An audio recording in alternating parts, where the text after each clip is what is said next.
Dottore.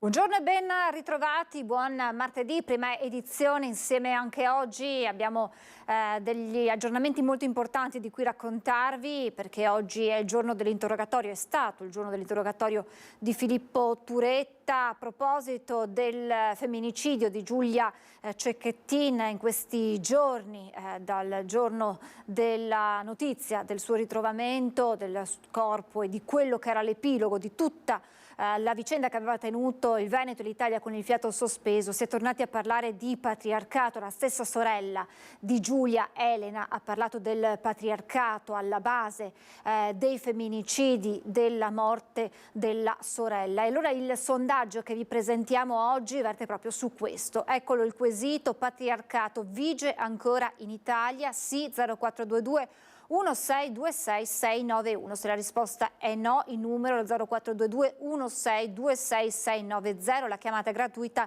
l'esito questa sera nel corso di Ring in diretta a partire dalle 21 su Antenna 3.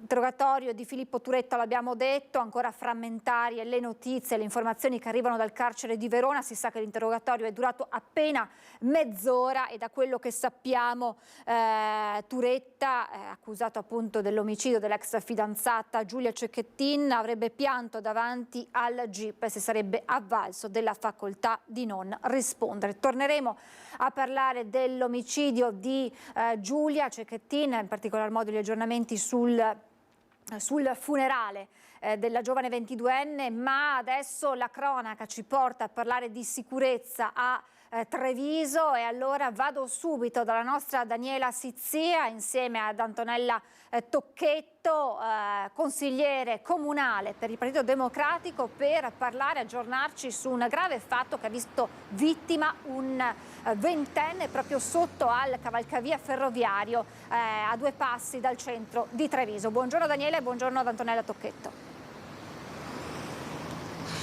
Buongiorno Francesca, buongiorno ai telespettatori. Siamo qua a Treviso insieme, lo hai detto tu, ad Antonella Tocchetto, che è un avvocato ed è del Partito Democratico. Alle mie spalle, lo vedete, è il sottopasso dove nel febbraio di quest'anno è avvenuta l'aggressione, il pestaggio ai danni di un ragazzo di poco più di 20 anni che è stato aggredito da un gruppetto di ragazzini da 17 e 23 anni, picchiato selvaggiamente per portargli via l'iPhone, dei soldi, il portamonete e delle sigarette.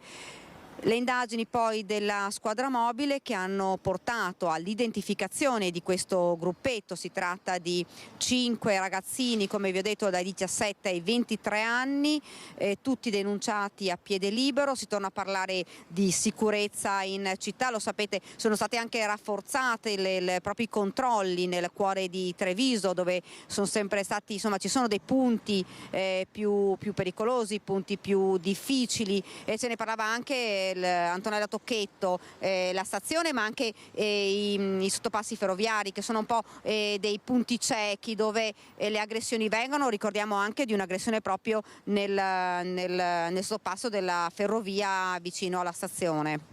Sì, allora, buongiorno a tutti. Sì, effettivamente questo è un passaggio, tra l'altro, molto trafficato di giorno, ma che collega 2 zone molto importanti, perché qui c'è la zona sostanzialmente di Sant'Antonino, che è abitatissima. Ecco, questo sottopassaggio è molto buio, molto stretto, facilmente, come dire, uno può subire un'aggressione. Chi lo fa, ma io lo faccio anche spesso, lo faccio veramente di corsa perché ho paura, ma anche ad esempio in Valle 4 Novembre, poi per non parlare della zona della stazione, che adesso tra l'altro con tutta una serie di interventi che stanno facendo è molto stretta, e quindi sono zone molto pericolose. Bisogna, come persone ma anche come donne, diciamolo, avere 20 occhi, e purtroppo capisco che non è possibile blindare tutta la città con le telecamere, però bisognerebbe avere più telecamere, più forze dell'ordine e più luce. Questo è un sottopassaggio molto buio. Ringrazio però anche le forze dell'ordine che sono riuscite entro l'anno, insomma, a scoprire chi aveva aggredito questo ragazzo. Ecco, si parla, non si vuole mai dire baby gang, però si parla di una banda, di un gruppetto di questi ragazzini che comunque comunque sono anche minorenni, si torna a parlare proprio di ragazzini giovani, giovanissimi che commettono questi reati. Abbiamo detto 1000 volte anche il sindaco come opposizione che c'è bisogno di avere più strutture associative e aiutare questi ragazzi anche con dei professionisti della strada, l'abbiamo detto 1000 volte. Faremo la battaglia in Consiglio Comunale perché vengano dati più soldi al sociale, perché se noi avessimo anche degli operatori di strada che riescono a girare durante la notte o la sera, come succede in grandi città, Padova, Bologna, Milano, questo in qualche modo aiuterebbe. La nostra città è molto più piccola di una città come Milano, è più facile, come dire, mapparla, perché questi ragazzi vanno indubbiamente aiutati. Certo, da soli scappano, ma in gruppo fanno i baby gang, cioè fanno gruppo e aggrediscono le persone, aggrediscono le donne che molto spesso in stazione da sole non ci vanno di sera e chiedono di essere accompagnate. Dobbiamo avere una città indubbiamente più sicura. E fra l'altro, insomma, lo sappiamo, nell'ultimo anno ci sono stati tanti episodi anche molto gravi che hanno coinvolto proprio giovanissimi. Si parla sempre di certezza della pena, si parla di di trovare un sistema anche per disincentivare queste cose. Allora, è mio obbligo dire che la certezza della pena c'è. Indubbiamente però ci sono anche delle possibilità di recupero, nel senso che bisognerebbe coloro che combinano e fanno questi reati penali anche una sorta di recupero attraverso, come dire, delle comunità. Non è facile, non è assolutamente facile, ma l'educazione anche del rispetto dell'altro e che non si deve rubare e non aggredire le persone è una cosa che non passa solo con la repressione, perché abbiamo visto la repressione c'è, finiscono in carcere e poi finisce tutto là, ma ci servono delle comunità di aiuto e di recupero, questo è indubbiamente importante. Grazie davvero, grazie Antonella Tocchetto. Francesca, se non hai domande io ti restituisco la linea. Grazie Daniele, grazie ad Antonella Tocchetto. Io corro a Padova perché è iniziata la conferenza stampa tanto attesa per la presentazione del progetto del nuovo ospedale di Padova. Si stanno sistemando i vari ospiti, vediamo il presidente Zaia, vediamo il sindaco Sergio Giordani. Allora andiamo a Padova.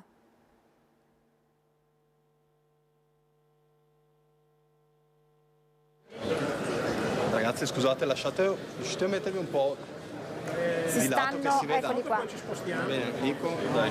Vediamo.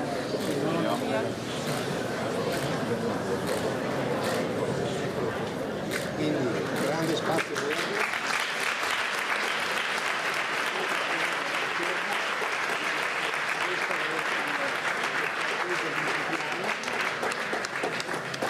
Il Day Center, l'ingresso è qui, abbiamo la piastra Salvatore e delle disegni. L'elicottero e c'è anche il vertiporto, grande spazio verde attorno, viabilità che arriva dalla tangenziale, che gira attorno, quindi non si riesce a proiettare. Sì, lo abbiamo, se abbiamo un plan, adesso lo faccio vedere. No, parlo guarda giro.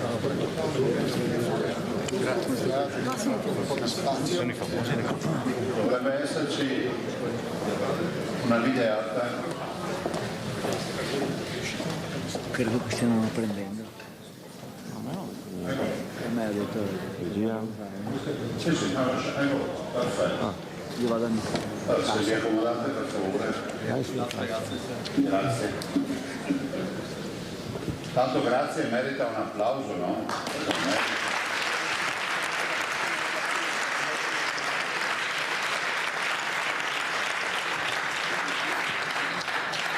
Intanto grazie e buongiorno a tutti. Rispondo già al primo quesito che avete in mente, ma quando lo fai? 2031, chiave in mano. Siamo nel mondo nel paese dell'ufficio complicazioni e affari semplici, quindi direi che sono anche accettabili come tempi. Allora, noi ci abbiamo creduto molto. Io sono diventato presidente della regione, ho ereditato il nulla sotto vuoto spinto perché non c'era un progetto dell'ospedale, non c'era un'operazione portata avanti. E quindi si è ripresa in mano tutta una procedura che poi anche per certi versi è diventata anche un calvario in alcune fasi, ma oggi abbiamo il punto d'arrivo, l'atterraggio, però ci sarà anche il vertiporto, quindi sarà anche un'area non solo per l'elicottero ma anche per le nuove forme di trasporto. Ma al di là di questo che vedremo dopo, stiamo parlando per i padovani, per i veneti e per tutto il paese, ma direi anche per il mondo intero, visto che adesso c'è la mobilità sanitaria, stiamo parlando di un'area di 40 ettari circa e pensate di edificata, dedicata esclusivamente alla cura dei pazienti e alla ricerca. C'è la torre della ricerca? Hai controllato? Ho visto che guarda solo quello, però.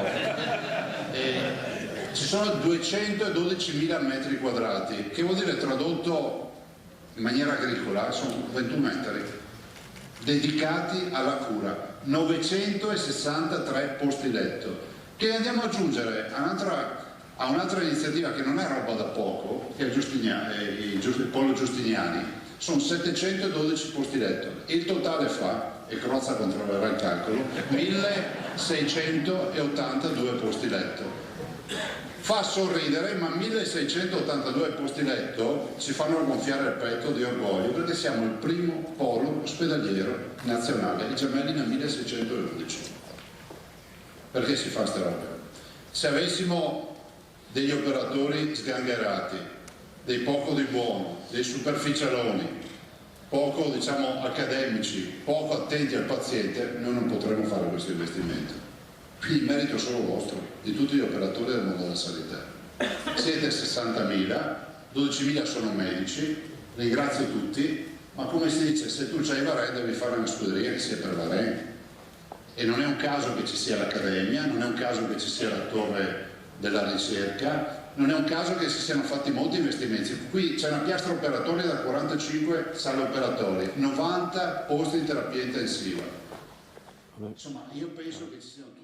Avete sentito, stavo prendendo nota dei numeri che sta snocciolando il presidente Zaia, avete visto svelato il plastico con il progetto tanto atteso del nuovo ospedale di Padova, 963 posti letto ai quali si aggiungono i posti letto del Polo Giustiniani che fa dell'ospedale, del Polo ospedaliero di Padova il primo polo nazionale, spazio per le nuove forme di trasporto, oltre ad un eliporto, 90 posti di terapia intensiva. Insomma, una grande realtà per Padova, ha detto il presidente Zaia, e per tutto il Veneto, e è andato il suo grazie agli operatori sanitari per il lavoro che fanno e per aver reso possibile tutto questo. Lasciamo per un attimo la presentazione di Padova, torneremo poi successivamente. Adesso ci spostiamo a Mestre per tutti gli aggiornamenti sulla strage del bus, perché dopo i tanti sopralluoghi sul luogo del disastro ci sono nuove perizie per quanto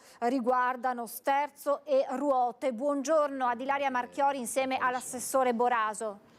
Sì, buongiorno Francesca, buongiorno ai nostri telespettatori. Ci troviamo proprio qui di fronte all'ex mercato ortofrutticolo di Via Torino a Mestre. All'interno dell'area, al deposito, si trova il mezzo, il bus che lo scorso 3 ottobre è precipitato dalla cavalcavia superiore di Mestre. Ovviamente qui non lo possiamo vedere perché, come abbiamo detto più e più volte, si trova al centro dell'area, che è un'area molto vasta, e nemmeno è permesso l'ingresso alle telecamere, ai fotografi, in particolare proprio anche oggi in cui si è dato via a questa nuova perizia, una perizia voluta dal sostituto procuratore Cameli, che ha conferito proprio l'incarico agli esperti, come anticipavi, sullo sterzo e sulle ruote anteriori del mezzo, su cui anche noi abbiamo posto più e più volte l'attenzione anche nel corso dei nostri approfondimenti. L'indagine dunque ha preso avvio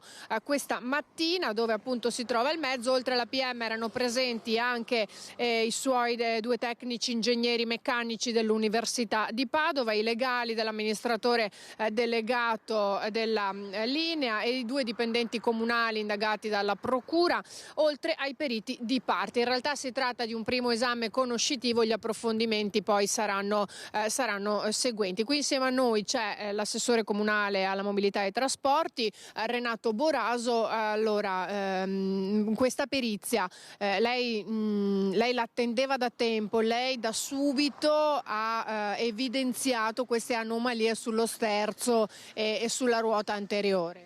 Sì, ovviamente ringrazio anch'io la Procura perché finalmente si arriva ad aprire un capitolo secondo me fondamentale. L'abbiamo detto fin da subito, se un autobus colpisce continuamente un guardrail e l'autista non riesce a riportare a sinistra il mezzo, vuol dire che qualcosa è successo a quella ruota anteriore destra. E voi avete ben evidenziato in alcune immagini molto eloquenti la questione e oggi finalmente ringraziamo la Procura perché si arriva ad esaminare con i periti questa situazione, perché ci auguriamo che venga fatta chiarezza, luce, perché il tema dell'analisi perché quella ruota anteriore destra sia saltata e abbia perso il controllo, ha fatto perdere il controllo del mezzo. È quella situazione lì che ha fatto perdere il controllo del mezzo, quindi noi abbiamo grande fiducia, un lavoro assolutamente necessario perché la gente ti continua a fermare, ci chiede vogliamo la verità su questo disastro immane ed è giusto arrivare ad avere la verità anche periziando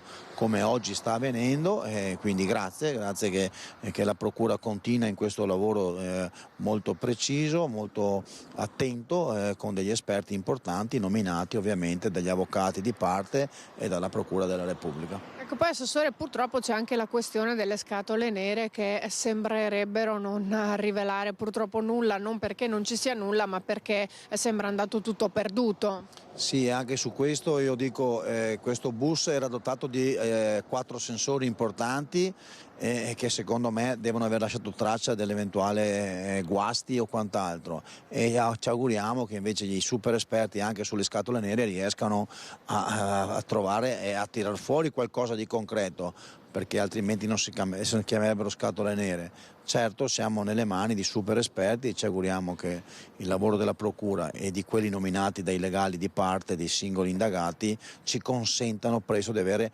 la verità. La gente ci chiede vogliamo la verità.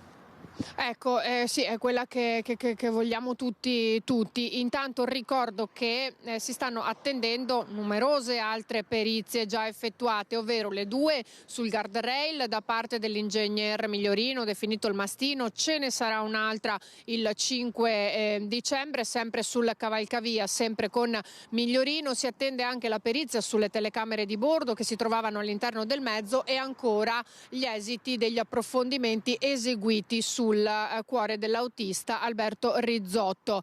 Come aveva detto anche il procuratore Cherchi, la probabilità che si vada dopo le festività natalizie con i primi esiti è pressoché ormai data per certa, per cui si attenderanno forse dopo le festività appunto delle novità, quelle che potranno emergere anche per capire a questo punto di chi sono le responsabilità di questa tragedia che si è verificata sul cavalcavia Superiore di Mestre lo scorso 3 ottobre. Ringrazio l'assessore Boraso per essere stato qui con noi, restituisco da lì la linea allo studio.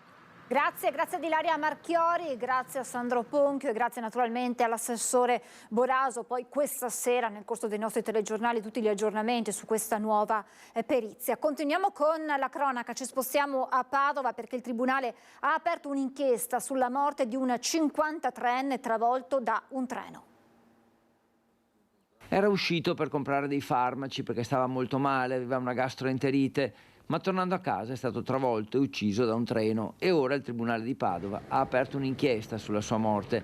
Il dramma è venuto sabato sera nella zona di Montà. La vittima è Giovanni De Faveri, idraulico, originario di Motta di Livenza.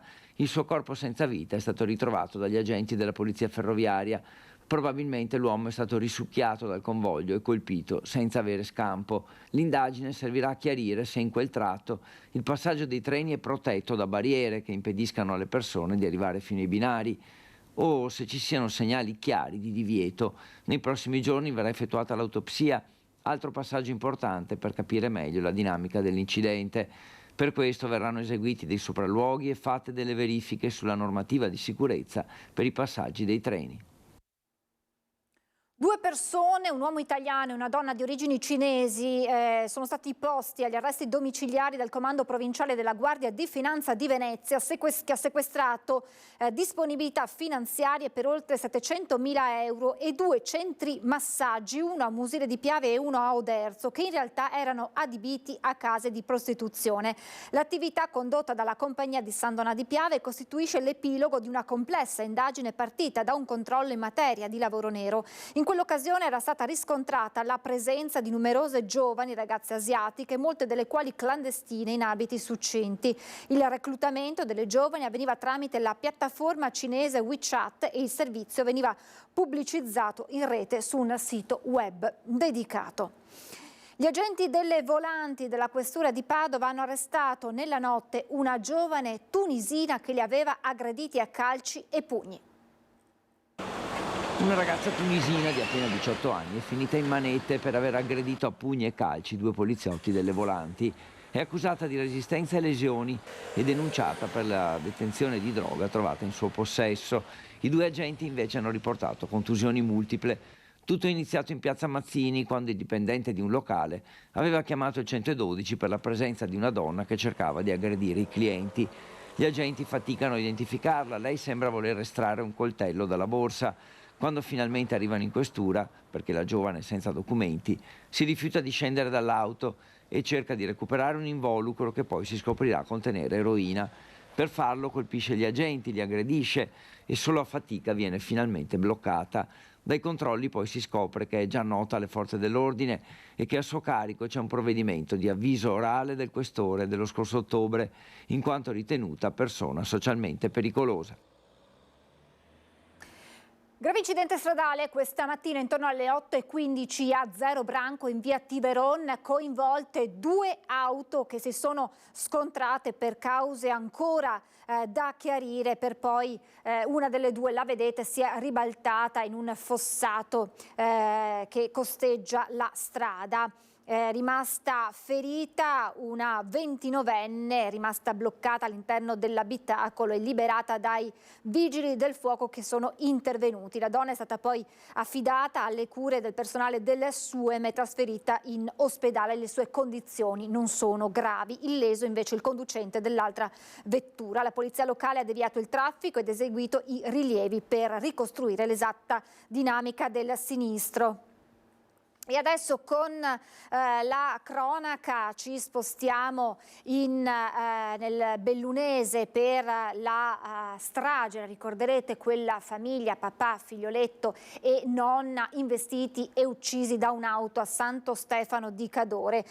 Angelica Hutter sa scegliere, altrimenti non sarebbe rimasta in silenzio nella sua cella del carcere veneziano della Giudecca dal giorno della strage di appunto Santo Stefano di Cadore, quando la 32enne tedesca investì e uccise con la sua auto il 6 luglio Mattia Antonello di 2 anni, il papà Marco di 47 che lo stava spingendo nel passeggino e la nonna materna Maria Grazia Zuin. Secondo la psichiatra Anna Pallaschi, che ha firmato la perizia per il PM Simone Marcone, si è occupata anche del caso di Benno Neumar, sarebbe anche capace di intendere e di volere. Hutter in sostanza non soffrirebbe di una patologia psichiatrica o di un disturbo della personalità che le impedisca di essere capace appunto di intendere e di volere. La perizia è giunta a pochi giorni dalla scadenza dei 6 mesi di carcerazione preventiva per l'investitrice. La rapidità con cui si è arrivati all'arresto del presunto colpevole dell'assassinio di Cannareggio la notte stessa della sparatoria dimostrano, secondo il prefetto di Venezia, Michele Di Bari, che la città è presidiata dalle forze dell'ordine. Ora le indagini dovranno chiarire i motivi di un omicidio che ha sconvolto l'intera città. Grazie all'immediata attività da parte dell'Arma dei Carabinieri, delle forze di polizia, con l'ausilio anche nel caso specifico della Guardia di Finanza, il personale si è immediatamente prodigato, c'è stata una risposta immediata, efficace, e questo fa parte anche di un dispositivo di controllo, di prevenzione, di vigilanza del territorio che è sotto gli occhi di tutti. È trascorso pochissimo tempo dallo sparo con un fucile a canne mozze calibro 12 che alle 23:30 di sabato ha ucciso in un bar di San Geremia Khalil Mallat e l'arresto da parte dei carabinieri di Raffaele Marconi, rinchiuso nel carcere di Santa Maria Maggiore con l'accusa di omicidio volontario. Il prefetto di Venezia Michele Di Bari sottolinea con forza la rapidità di intervento delle forze dell'ordine a testimonianza di una presenza e di un impegno per la sicurezza invocata in Comune di Venezia probabilmente mai come ora in tempi recenti. Bisogna avere una costanza enorme proseguire in questa attività, perché la prevenzione resta comunque il baluardo cui noi dobbiamo tendere sempre con maggiore efficacia. Khalil Mallat, la vittima, 25 anni, tunisino irregolare sul territorio italiano, padre da appena 5 giorni. Raffaele Marconi, l'arrestato, 33 anni, veneziano, dipendente di una ditta di trasporti, sposato con 2 figli. Ora le indagini dovranno stabilire dinamica e responsabilità di un omicidio che ha bruscamente e drammaticamente riportato Venezia all'epoca della Mara del Brenta. I familiari della vittima si costituiranno parte civile, uniti in un interrogativo che peraltro agita l'intera città. Perché? E in queste immagini, in questo video pubblicato dal sito della Nuova Venezia, eccolo qui, adesso vedrete tra pochissimo l'uomo con il giaccone bianco che con il fucile in mano si allontana dal bar dopo aver ucciso il 25enne tunisino Khalil Mallat. Lo precede un altro uomo che corre, questo ad un certo punto si gira, guarda l'omicida dicendogli qualche cosa. Poi il presunto responsabile dell'omicidio si mette a correre pure lui. Tutto avviene tra l'indifferenza della gente che sta camminando in strada nuova. L'uomo, imboccata la calle che porta alla sua abitazione, getterà il fucile in un canale dove poi i carabinieri lo ritroveranno. Immagini davvero scioccanti se si considera che l'uomo camminava indisturbato con un fucile in mano in pieno centro a Venezia, tra tutte le persone che avete visto camminare. Un fatto di sangue gravissimo che insomma getta nel panico un po' tutto il veneziano, da Mestre a Marghera fino appunto a Venezia centro storico. Il Partito Democratico è all'attacco in comune su quello che definisce il fallimento della giunta Brugnaro sul versante sicurezza, accuse rimandate al mittente dalla maggioranza. Ucciso alle 23:30 di un sabato sera con un colpo di fucile in un locale pubblico del centro storico. Venezia è sotto shock per l'assassinio di Khalil Mallat in un bar di San Geremia e l'arresto del presunto colpevole non contribuisce se non in parte a modificare la percezione di una città che sul profilo della sicurezza non si sente più un'isola felice.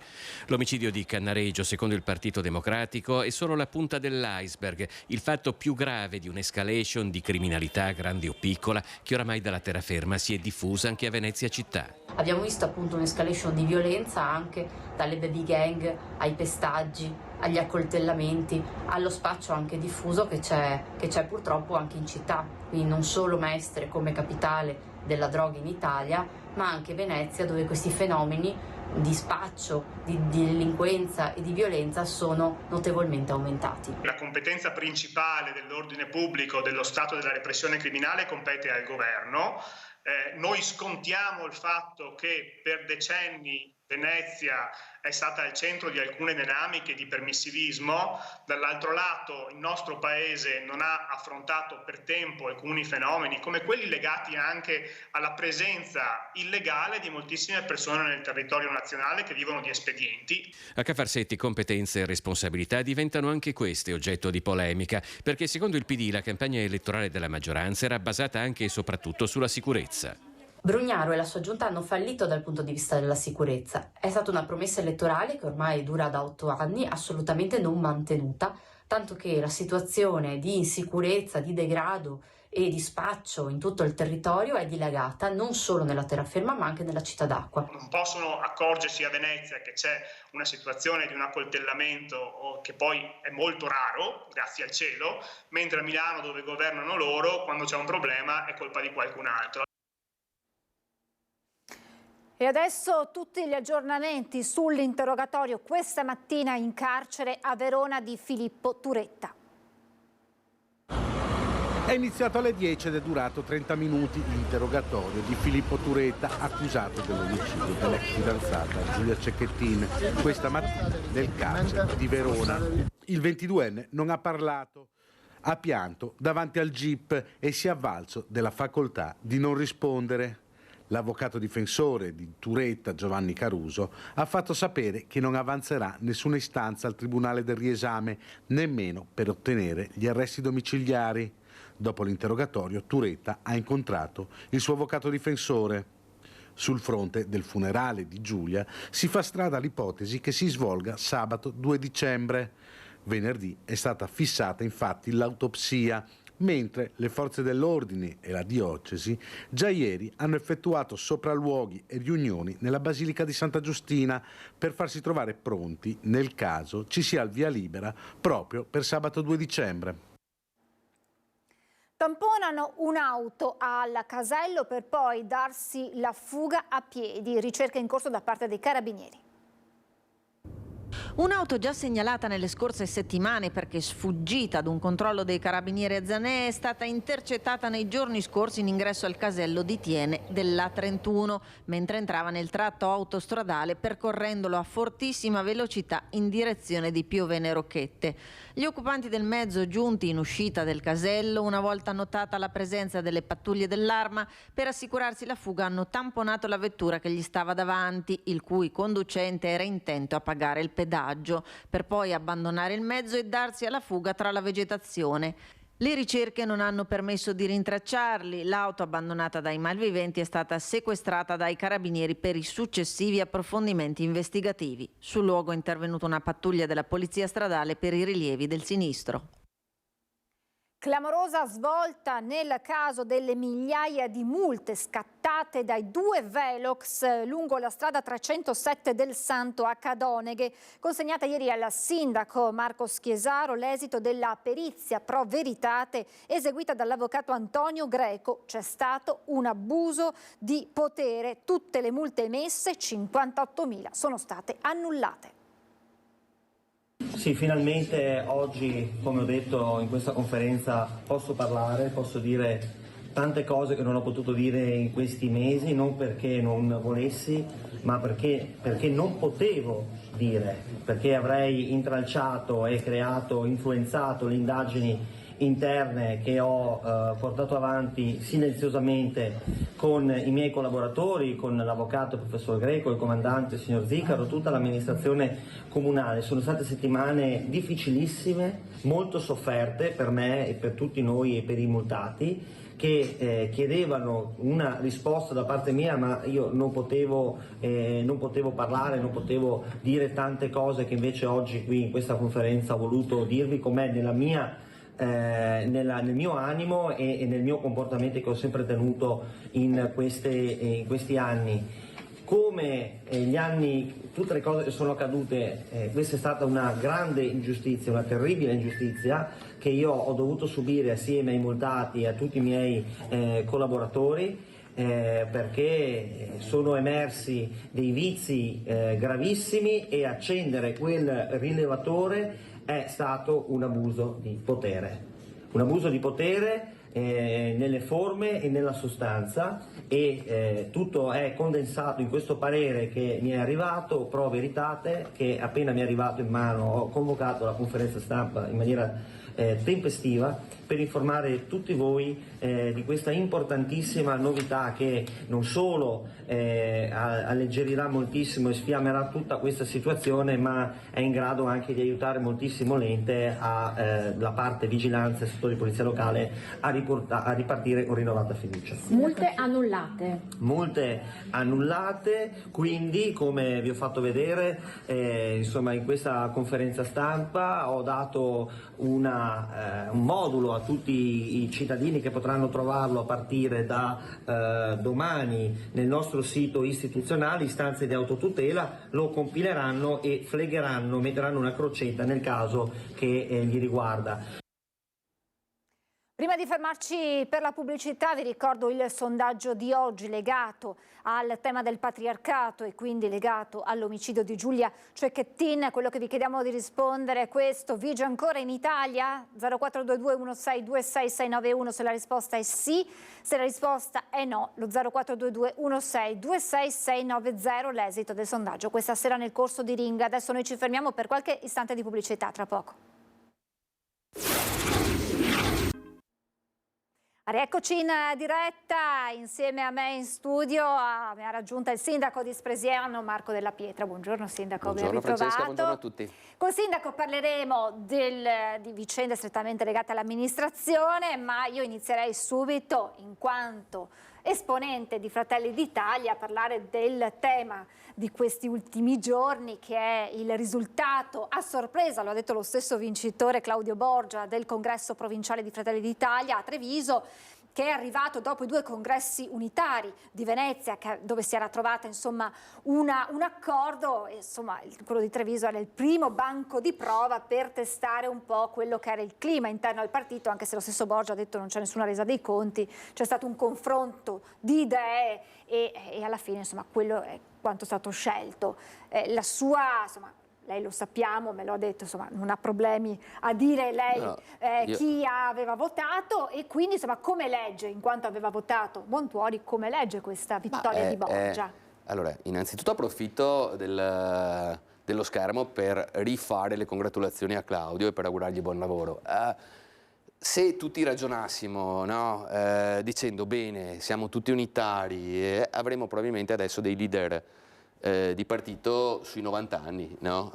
Indicativamente, quindi fa bene secondo me anche alla vita del partito che ci sia comunque è chiaro che si spera sempre di trovare la quadra, ma se non c'è la quadra mica perché uno la pensi in una maniera e uno la pensi in un'altra, perché ci sono delle sfumature differenti. Credo che faccia assolutamente bene, che dia anzi anche linfa, per cui onori e meriti a chi ha vinto, onori e meriti per quanto ha fatto sicuramente a Giuseppe Montuori, e adesso il futuro vedrà Claudio Borgia alla guida del partito in provincia, per cui ben venga. Ecco, e allora io le faccio ascoltare le parole proprio del neopresidente di Fratelli d'Italia per quanto riguarda la provincia di Treviso, ieri ospite del nostro Nicola Zanetti a Ring. Sentiamo insomma come anche in qualche modo ribattuta quella che era stata la dichiarazione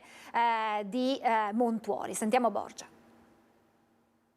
Penso di aver lasciato ai presenti anche la visione dell'amministratore locale, che è quello che fa ciò che dice e soprattutto è quello di essere più partecipativo, un partito più partecipato, quindi che cerca più di dialogare, di confrontarsi. Quindi vuol dire che non c'era dialogo prima? No, non dico questo, dico che probabilmente si prendevano delle decisioni anche per tutta una serie di motivi, talvolta anche senza ascoltare la base, proprio perché c'era la necessità, talvolta in politica succede, di avere risposte urgenti e soprattutto dare risposte veloci. Quindi non è che non ci fosse assolutamente, non è mia intenzione di dire non ci fosse dialogo, probabilmente c'è bisogno di più dialogo, e quindi è quello su cui insomma baso anche la mia esperienza amministrativa con i cittadini. Il 33,5% che abbiamo preso alle politiche, ecco, quel merito di quel risultato storico per chi viene da destra come me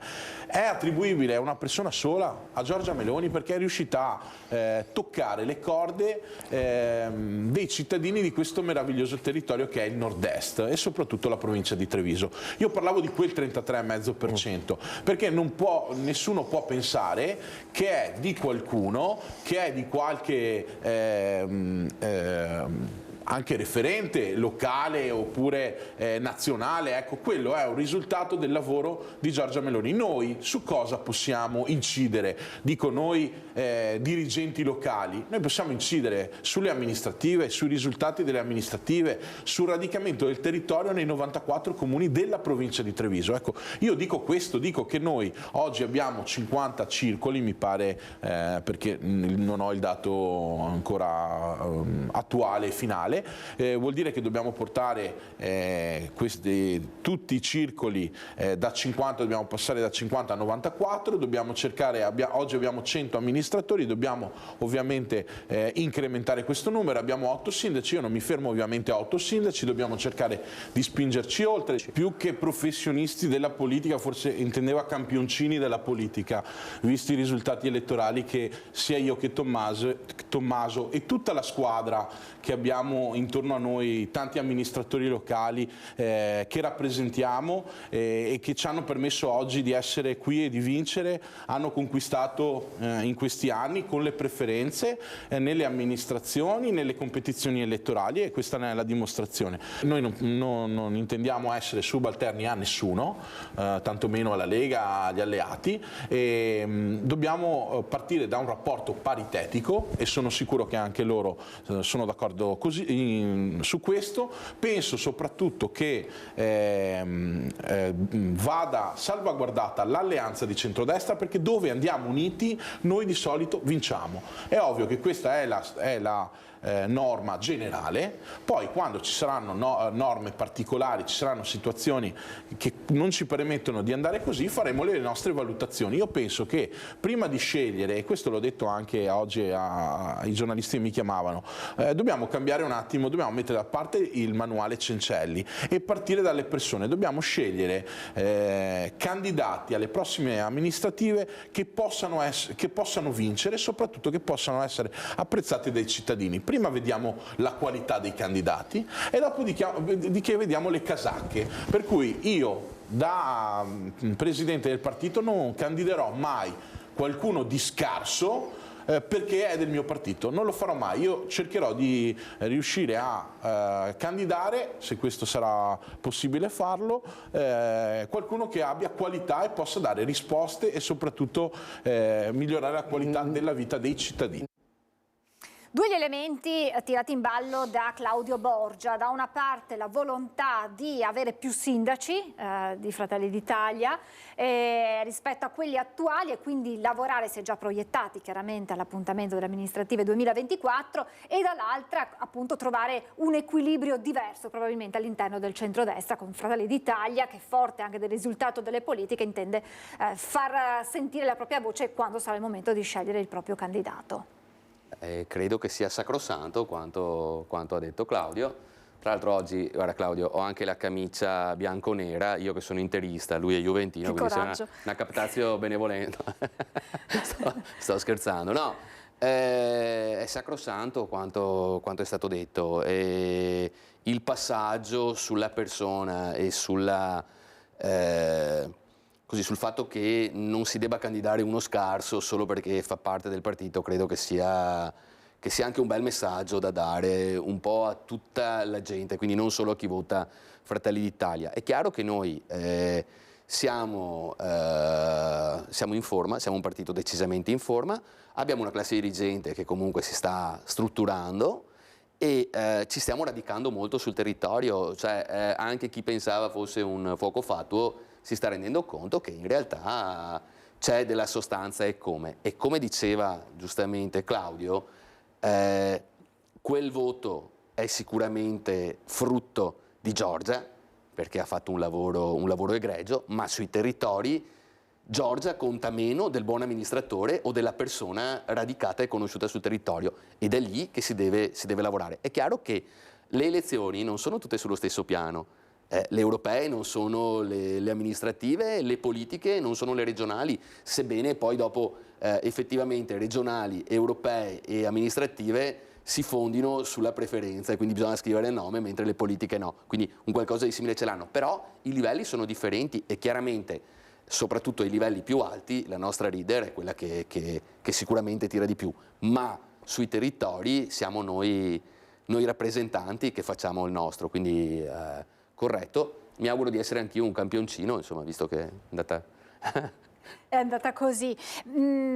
Cosa prevedete per i prossimi mesi, cioè da qui alle amministrative del prossimo anno, nell'interlocuzione con gli altri membri del centrodestra? Cioè sarà facile o prevedete, insomma, chiaramente poi la risposta sarà estremamente diplomatica, però no, insomma, ognuno vorrà dire la propria, chiaramente. Io sono diventato diplomatico con gli anni. Credo che Fratelli d'Italia sia stata sin troppo accondiscendente, ma per modo di dire, nel senso che noi abbiamo sempre rispettato i nostri alleati, sia quando eravamo al 2%, sia ora che siamo al 30% e rotti, e anche sui territori abbiamo dei numeri che sono sicuramente dalla nostra parte.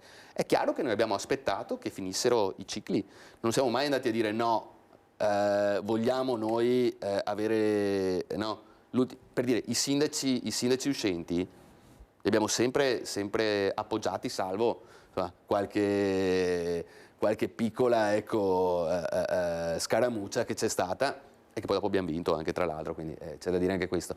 Quindi io credo che nella logica anche di un ricambio e di anche di un'innovazione, chiamiamola così, sia giusto, ecco, adesso essere più ficcanti e cominciare ad avere più spazio, ma sempre nell'ottica di collaborazione, anche essendoci sempre dimostrati alleati affidabili. Abbastanza? Sì, mettiamola così. E chiaramente poi è inutile che ci nascondiamo, le amministrative in Veneto saranno così un banco di prova in vista poi delle regionali. E quindi laddove vi sia quello che prospettate, che vi augurate, quindi un nuovo ritorno di sindaci di Fratelli d'Italia, potrà come partito dire la sua nel momento in cui si sarà a scegliere il candidato del centrodestra, se il centrodestra andrà unito anche alle regionali, per appunto questa partita del 2025. Beh, sicuramente il candidato... Nel senso che già adesso insomma capiamo bene certo. quelli che sono gli equilibri all'interno del centrodestra. C'è anche da dire che c'è magari qualcuno che fa le uscite così e fa il Nostradamus e magari non fa neanche parte di Fratelli d'Italia. Leggesi non lo so. Roberto Marcato. No, leggesi quello che volete, però insomma, vabbè, io guardo al mio. È chiaro che noi saremo ipocriti se dicessimo che non vorremmo dire la nostra, però ricordiamoci anche che quando si è scelto di candidare Luca Zaia come presidente di regione, non è che la Lega avesse l'80%, aveva forse il 4, il 7, non lo so, per cui non è automatico. Io credo che tra persone intelligenti si debba trovare la quadra, poi attenzione, c'è il presidente, ma c'è una serie di altre persone che formano la squadra. Noi ci auguriamo con i risultati che avremo, ecco, magari di fare più consiglieri regionali con la prossima tornata, questo sì. Noi adesso abbiamo Tommaso che è stato l'unico eletto, magari speriamo la prossima volta di farne più di uno, ecco, quindi non è solamente incentrata sulla figura del presidente, che è chiaro, sarei pazzo a dire no, non mi piacerebbe che fosse un uomo di Fratelli d'Italia. O una donna. Sì, uomo in senso... è una cosa di uomo, come sai che c'è no, un esponente di Fratelli d'Italia, sì. Allora, lasciamo quella che è la politica, do però un aggiornamento di cronaca con un'agenzia ANSA di pochi istanti fa, sempre relativi all'interrogatorio in carcere di Filippo Turetta. Leggiamo l'agenzia: Filippo Turetta ha confermato le ammissioni rese alla polizia tedesca sull'omicidio di Giulia Cecchettin con dichiarazioni spontanee al GIP, lo ha spiegato, riporta l'ANSA, l'avvocato Giovanni Caruso. Veniamo all'amministrazione di Spresiano. Ieri c'è stata una riunione che ha visto tutti i soggetti coinvolti e quindi ha visto la federazione, ha visto il comune, ha visto la regione, ha visto il ministero per quanto riguarda il velodromo. Come fai a saperlo? Noi sappiamo tutto. E oggi abbiamo visto il progetto del nuovo ospedale di Padova dopo tanta attesa, eccetera. Quando vedremo il progetto del velodromo di Spresiano? Innanzitutto, come è andata la riunione, Sindaco? Beh, allora la riunione non è stata una riunione definitiva, nel senso che è stata una riunione interlocutoria per sistemare un po' di cose, o meglio, per avere la visione più chiara.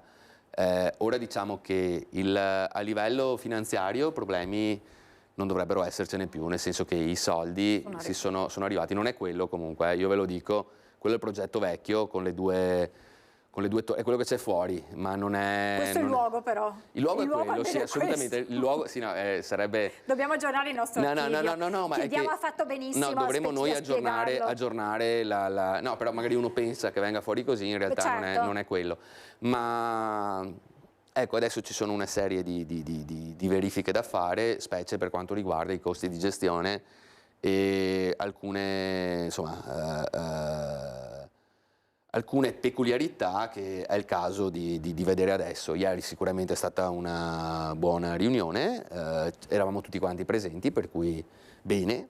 Si va avanti. Sì, si va avanti, è chiaro che si deve trovare la quadra a 360 gradi, ecco. Quindi... Quei soldi che sono stati destinati per il progetto saranno sufficienti? Perché sappiamo che molte opere, alla luce dei rincari, alla luce di tutte le situazioni che conosciamo, hanno subito rispetto al progetto originario degli aumenti. Sì, allora, i famosi 35 milioni, no, di cui si parla, tra l'altro ne sono già stati spesi 9 e mi pare che comunque venga recuperato con il nuovo progetto circa un 75% di quello che è stato fatto, per cui ai 35 ci si aggiungono anche gli altri, per cui l'opera totale, il costo totale dell'opera è ben superiore ai 40 milioni di euro. Detto ciò, il progetto è stato già ridimensionato, già rivisto e già aggiornato con i costi attuali, per cui quelli sono i soldi.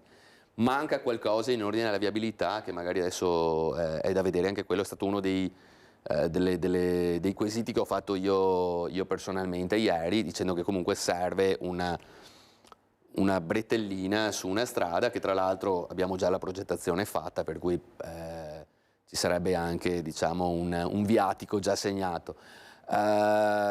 Bisogna sistemare tutto, cioè non è che adesso uno dice bene, ci sono i soldi, banf, velodromo fatto. Va fatta un'analisi che comunque verrà fatta in tempi brevi, questo lo posso assicurare, però credo che anche soprattutto per me che sono sindaco di un paese di 12.000 abitanti, per chiarezza e trasparenza nei confronti dei miei cittadini sia corretto, ecco, dire quale sarà l'impegno del comune.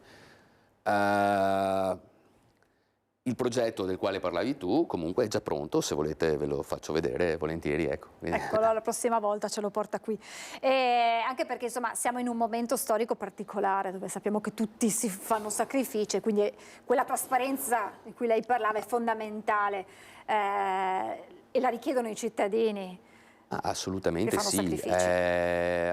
sì, guarda, credetemi, anche gli amministratori fanno dei sacrifici, non è facile prendere delle decisioni a cuor leggero, poi dopo bisognerebbe anche essere un po' tutti più collaborativi, no? Al netto della simpatia o dell'antipatia, no? Che si ha nei confronti di una persona, fare magari opposizione, ma non sto parlando solo dell'opposizione, no? Così perché va bene, anche no. Perché adesso se io dico, bene, allora il Comune di Spesiano si impegna a mettere 4 milioni di euro a fronte della titolarità dell'opera, a fronte di una serie di servizi, a fronte di una palestra, insomma, tutti i pro, no? Ho qualcuno che dice no, ma ecco, quei soldi là andrebbero messi per altro. Benissimo, se non li metti, ma abbiamo una grande incompiuta nel nostro territorio, cioè capite, no?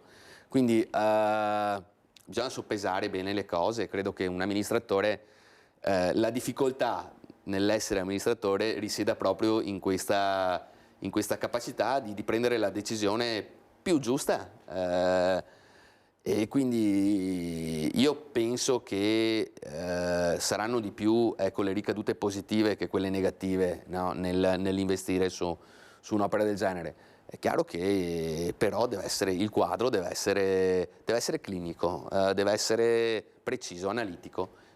È troppo presto per capire qual è l'investimento che aspetterà il Comune? Ma no, l'investimento che aspetterà il Comune a livello di struttura è circa 4 milioni di euro, che però con un finanziamento del credito sportivo noi torneremo in 15 anni a tasso zero, per cui tasso zero significa che ci danno 4 e torniamo 4 in 15 anni. Per cui è chiaro che ci sarà, insomma, un impegno da parte del Comune, però non è una cosa folle, ecco. È chiaro che nel momento in cui poi dopo si parla della gestione, il rischio di impresa non è che se lo possa collare un comune rischiando magari di andare in difficoltà, per cui va fatto un quadro ben preciso, tutto qua.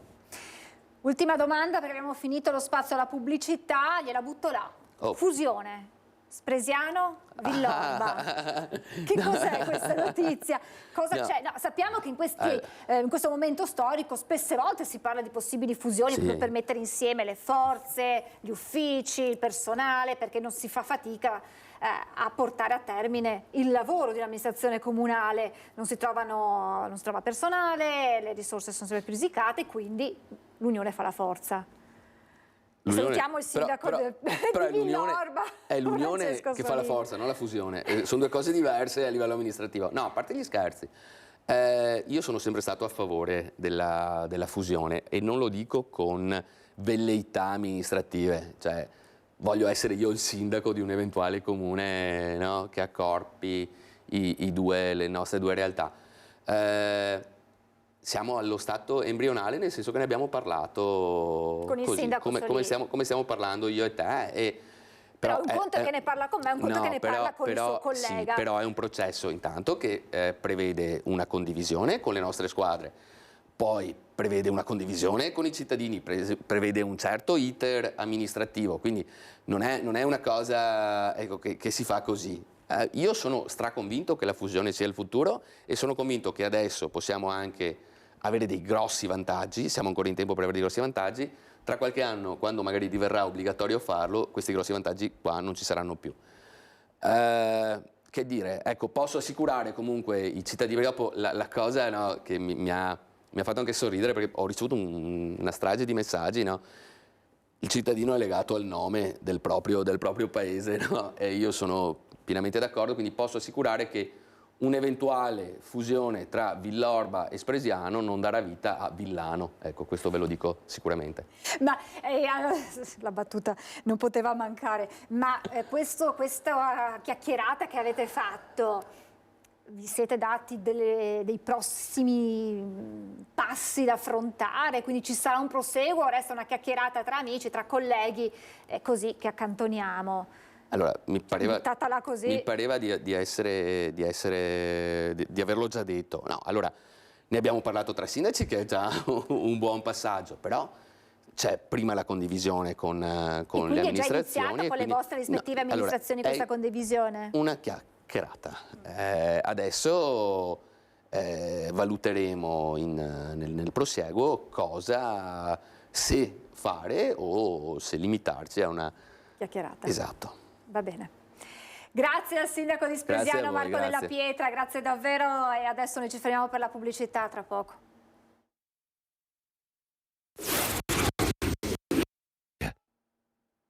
Siamo tornati in diretta dal sindaco di Spresiano che ci ha salutati.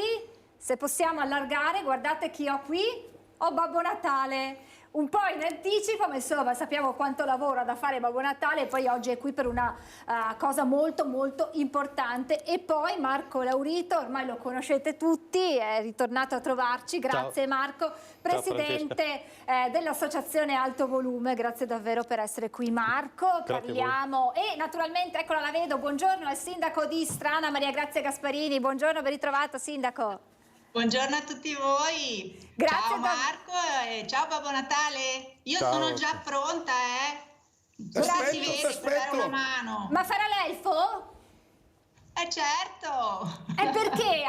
Perché se vediamo la locandina a Distrana il Natale si accende, entra nel vivo, giusto sindaco?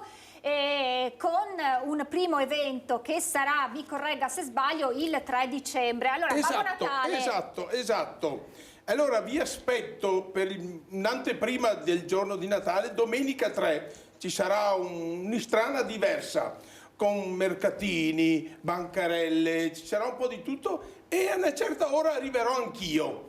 E là possiamo, oltre alle tante fotografie che si possono fare, potete incontrare anche un mondo diverso, un qualcosa per aiutare anche la nostra associazione Alto Volume. Potete trovare anche questo bel libretto che trovate in commercio, potrete trovare una sorpresa calda che vi offrirò io personalmente, però andiamo passo a passo, andiamo un po' alla volta. Allora, andiamo dalla padrona di casa, Babbo Natale, dal sindaco, perché insomma sappiamo quanto il comune in questi anni stia lavorando accanto all'associazione Alto Volume per farla conoscere, per aiutarla a sostenere, lo sappiamo, i bambini affetti da sordità che magari hanno delle difficoltà economiche, per aiutarli, e poi lanceremo un appello e capiremo anche quella che è la situazione.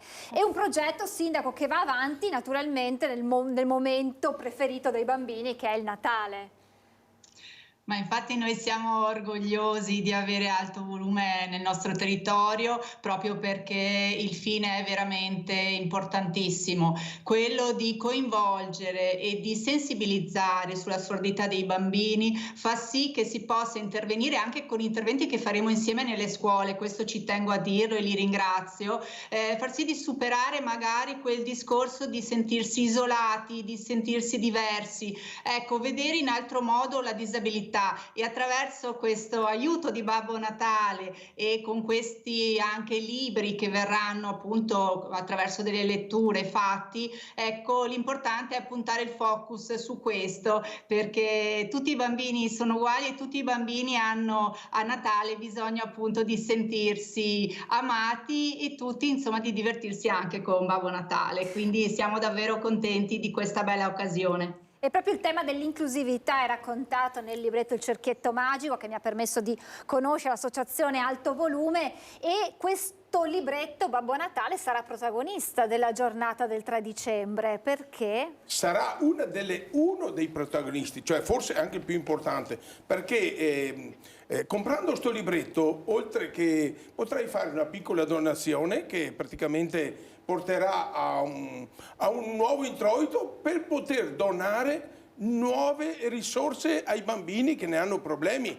per la sordità è una cosa molto grave per un bambino, cioè può creare lo sviluppo nei primi anni di età, sicché dobbiamo fare il massimo per farli sentire nel vero senso della parola amici nostri e sentire proprio che sentino nel vero senso della parola, sicché ci vediamo. Domenica 3 vediamo cosa si può fare. E chi verrà a Distrana ai mercatini, oltre ad incontrare naturalmente Babbo Natale, in che modo può aiutare l'associazione Alto Volume e i bimbi sordi? Allora, intanto già interessandosi all'associazione, perché il bravo Marco e sua moglie sono meritevoli di questa cosa qua, perché ce l'hanno un po', è una missione che loro vogliono portare avanti.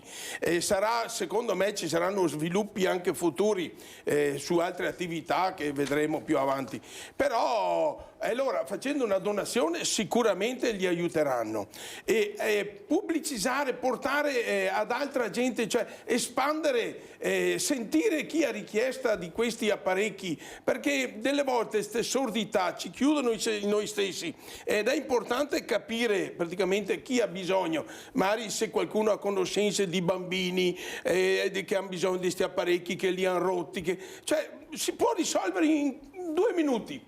Venite, sentite e vedete cosa si può fare. Vi aspetto, Per chi non avesse seguito le puntate precedenti dei nostri spazi con l'associazione Alto Volume, era emerso, chiacchierando con Marco e con sua moglie Alessandra, un problema. Voi avevate chi vi donava, voi eravate riusciti ad acquistare questi apparecchi, perché sappiamo che non per tutti i bambini gli apparecchi sono uguali, nel senso che ci sono degli apparecchi fatti su misura per i bambini, però non riuscivate a dare questi apparecchi alle famiglie, perché c'erano dei casi di chi ne approfittava e non aveva i requisiti per avere questi apparecchi, e chi invece ne aveva bisogno, portato magari dalla vergogna, non si faceva avanti. Ma da quelle trasmissioni ci sono stati degli sviluppi, Marco, delle novità. Sì, è vero, sì, infatti sono anche, diciamo, qui anche per portare delle belle notizie per voi,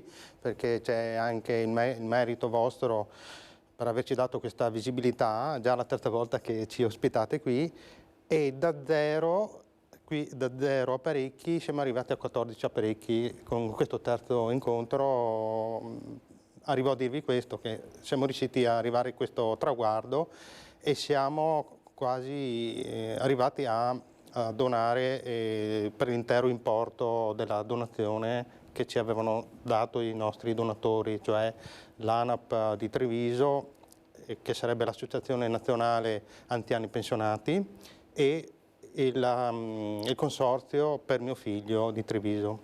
Ok. Ecco, allora, prima novità. Ecco, però ci sono altre 2 novità, oltre al fatto dei 14 apparecchi. ovvero che l'ANAP di Treviso, per tramite del presidente Bruno Mazzariol, ci ha donato 5.000 euro, altri 5.000 euro per poter acquistare altri nuovi apparecchi acustici. Come se non bastasse, il capogruppo dell'ANAP di Castelfranco,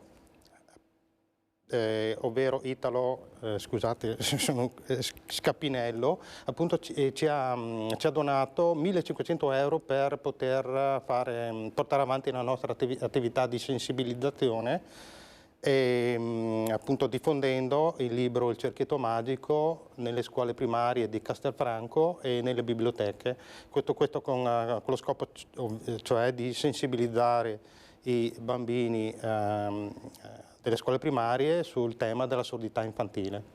Ecco, queste sono le due novità, insomma. Quindi 14 bambini, 14 apparecchi sono stati donati a bambini in modo che possano tornare a sentire. Esatto. Ma questo spazio, Marco, ha portato anche alla luce dei casi di bullismo. Noi ne abbiamo raccontati, il suo racconto, la sua testimonianza diretta, lei vittima di bullismo quando era piccolo, ha spinto delle famiglie a contattarvi, a raccontare questo. E anche questo è un modo per combattere quel muro che spesso si pone tra le famiglie e i bambini sordi e il mondo esterno.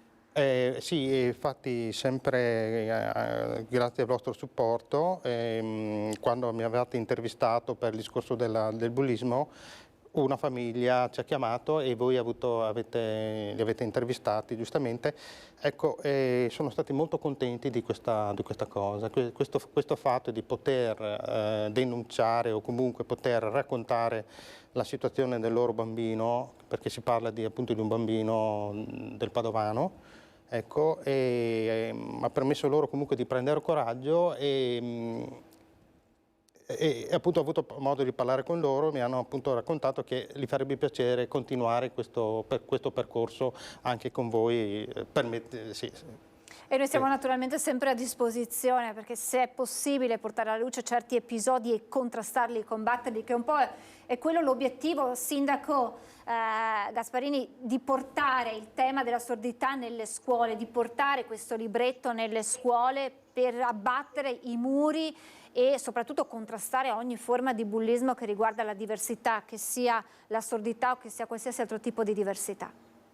Sì, è proprio così, infatti questa è una delle finalità principali che sono poi portate avanti da Marco e Alessandra, proprio rivolgersi alle scuole laddove ci sono, lo sappiamo, insomma, anche degli episodi di vario tipo che portano il disagio per i nostri ragazzi e far sì che si parli di queste cose, che possano avere un punto di riferimento anche per confidarsi anche quando ci sono situazioni di questo tipo, per evitare che ci si sente isolati, anche non avere con chi poi a chi rivolgersi, ecco, per far emergere anche queste situazioni. Noi cerchiamo di collaborare strettamente appunto con queste associazioni nei diversi ambiti e con la scuola anche per fare prevenzione di tante cose, e questo sicuramente è un tassello importantissimo di alto volume proprio per far emergere queste situazioni e far sì che si possa agire al meglio, ecco, per far sentire bene tutti i bambini anche fin dall'ambiente scolastico, ecco, perché una volta che poi si educa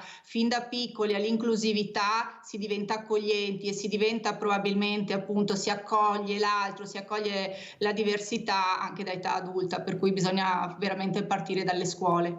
Sindaco, positivo anche insomma la notizia di questi 14 apparecchi donati, quando ci eravamo visti era arrivato il suo impegno come amministrazione comunale di farsi da tramite laddove vi fossero delle situazioni per cui c'erano i requisiti per avere questi apparecchi, e questo potrebbe essere un appello che rilanciamo, l'avevamo già fatto anche agli altri suoi colleghi sindaci, perché attraverso i servizi sociali, laddove vi siano delle situazioni che effettivamente sono situazioni delicate, possono essere messe in contatto con l'associazione Alto Volume, perché chiaramente, Marco, gli apparecchi non vengono donati, si va a vedere la situazione, se effettivamente è di bisogno prima di donare questi apparecchi. Questo è importante dirlo. Esattamente, noi abbiamo un protocollo che abbiamo stilato all'inizio, che prevede la valutazione economica della persona. In primis lo stato di sordità del bambino tramite gli esami certificati da medici specialisti e poi la loro situazione economica. Ecco, e se sono in una situazione di evidente difficoltà economica, il bambino viene preso in considerazione per la donazione. Quindi Sindaco, il vostro ruolo potrebbe essere molto molto importante in tal senso, lo allarghiamo anche agli altri suoi colleghi. No, assolutamente, io mi faccio anche da tramite eventualmente appunto anche con l'associazione nel sensibilizzare anche i colleghi a contattarci, perché proprio come diceva Marco, paradossalmente c'è difficoltà ad arrivare, cioè ci sono a disposizione questi apparecchi che possono appunto cambiare la vita anche di questi bambini e non si riesce ad arrivare magari laddove c'è reale bisogno, quindi è un appello davvero a tutti i colleghi, sentiamoci con alto volume e cerchiamo di raggiungere insomma l'obiettivo insieme là dove c'è il bisogno.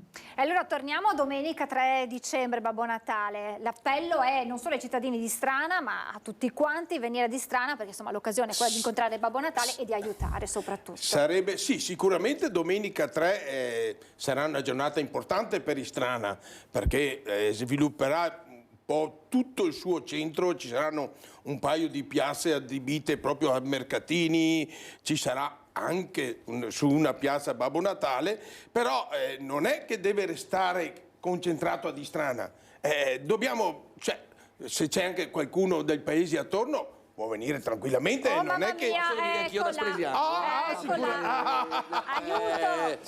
No, c'è un'invasione. No, allora bellissimo. No, vi faccio i complimenti anch'io e Maria Grazia sicuramente la contatterò perché Alto Volume non lo conoscevo, il sindaco di Spresiano fa parte dell'associazione. Babbo Natale. Azzurra, guarda con chi sono, che così chiedo già tutto quanto. Aspetti, sindaco, spero che entri il suo, la voce, però parli vicino al microfono di Babbo Natale. Come associazione dei comuni della Marca vi potete far carico anche di questo impegno? Io ho il centro studi, ma lo dirò sicuramente alla Presidente Roma, mi pare, no davvero, non conoscevo la realtà, ma vi faccio i complimenti perché... Grazie Sindaco. Tanta roba.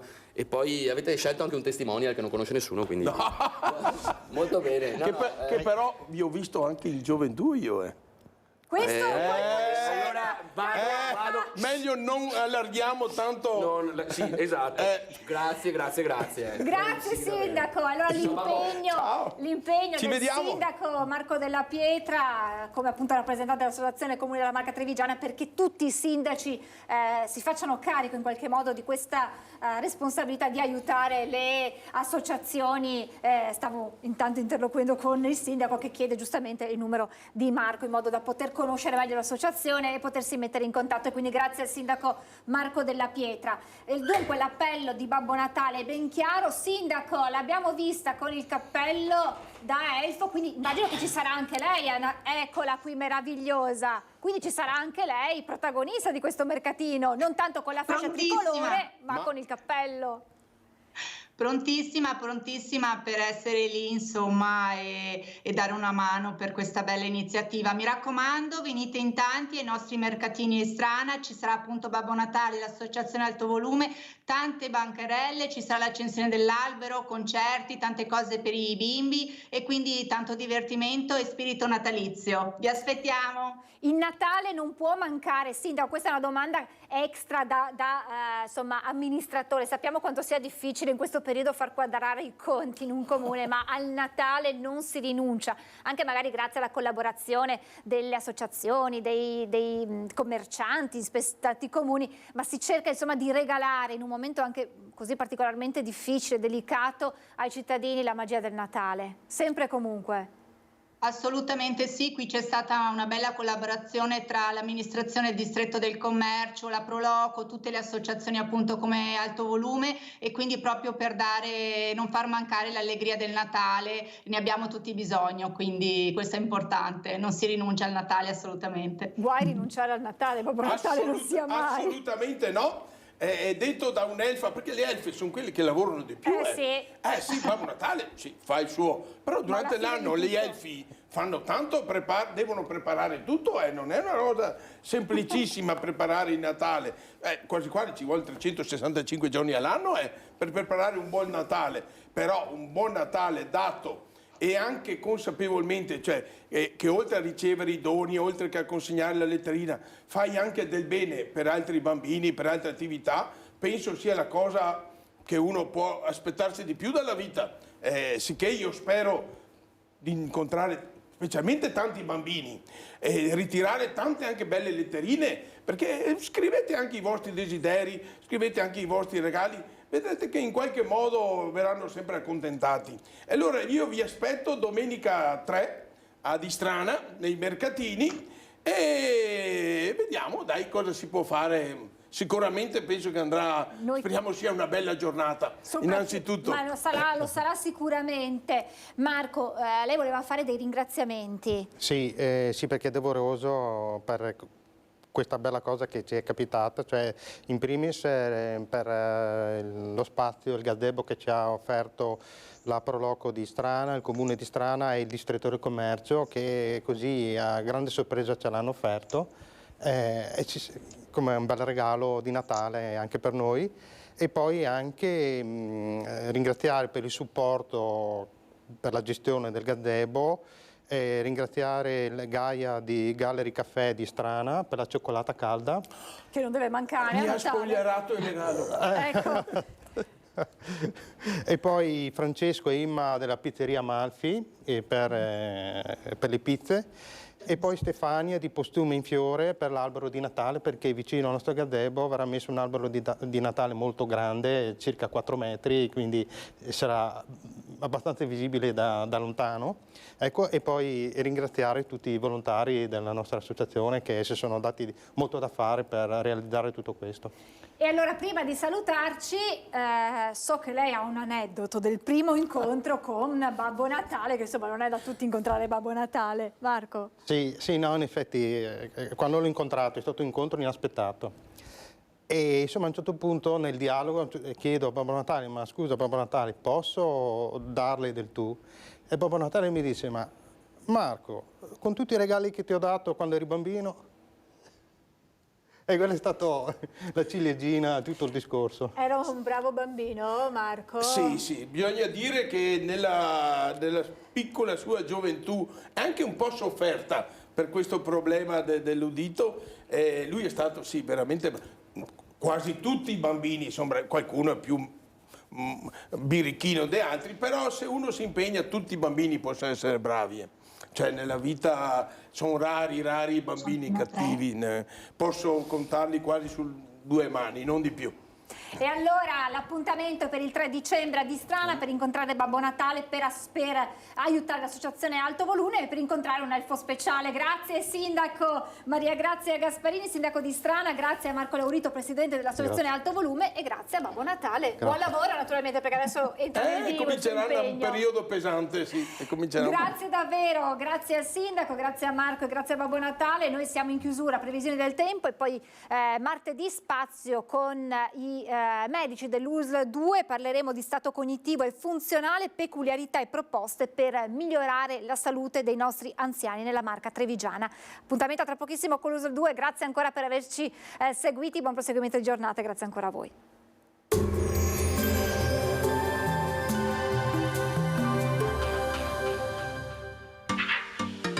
Tremonti, attrezzature e materiale per saldatura professionale a Montebelluna. Bentrovati al meteo. La perturbazione abbandona l'Italia, sospinta da intensi venti di maestrale. Tempo in miglioramento sul nostro territorio. Il dettaglio di martedì 28 novembre. Sul Veneto fino al primo mattino cielo nuvoloso, occasionali e residui piovaschi e qualche debolissima nevicata dai 600-900 metri. A seguire sarà via via più soleggiato. Temperature in lieve ripresa, minime tra 1 e 4 gradi, massime invece tra 8 e 10 gradi. Spostiamoci ora sul Friuli Venezia Giulia, Al mattino cielo coperto con piogge sparse in genere deboli, ampie e schiarite con il passare delle ore. Temperature minime tra 2 e 6 gradi, massime sugli 8-11 gradi. Infine diamo uno sguardo alla situazione del Trentino Alto Adige, dove le nubi tenderanno a diradarsi in mattinata, lasciando spazio al sole su gran parte del territorio. Solo sulla cresta di confine il tempo rimarrà più variabile. Temperature minime tra lo 0 e i 2 gradi, massime intorno ai 10 gradi all'incirca. Dal meteo di Antenna 3 per ora è tutto, grazie per l'attenzione. Arrivederci.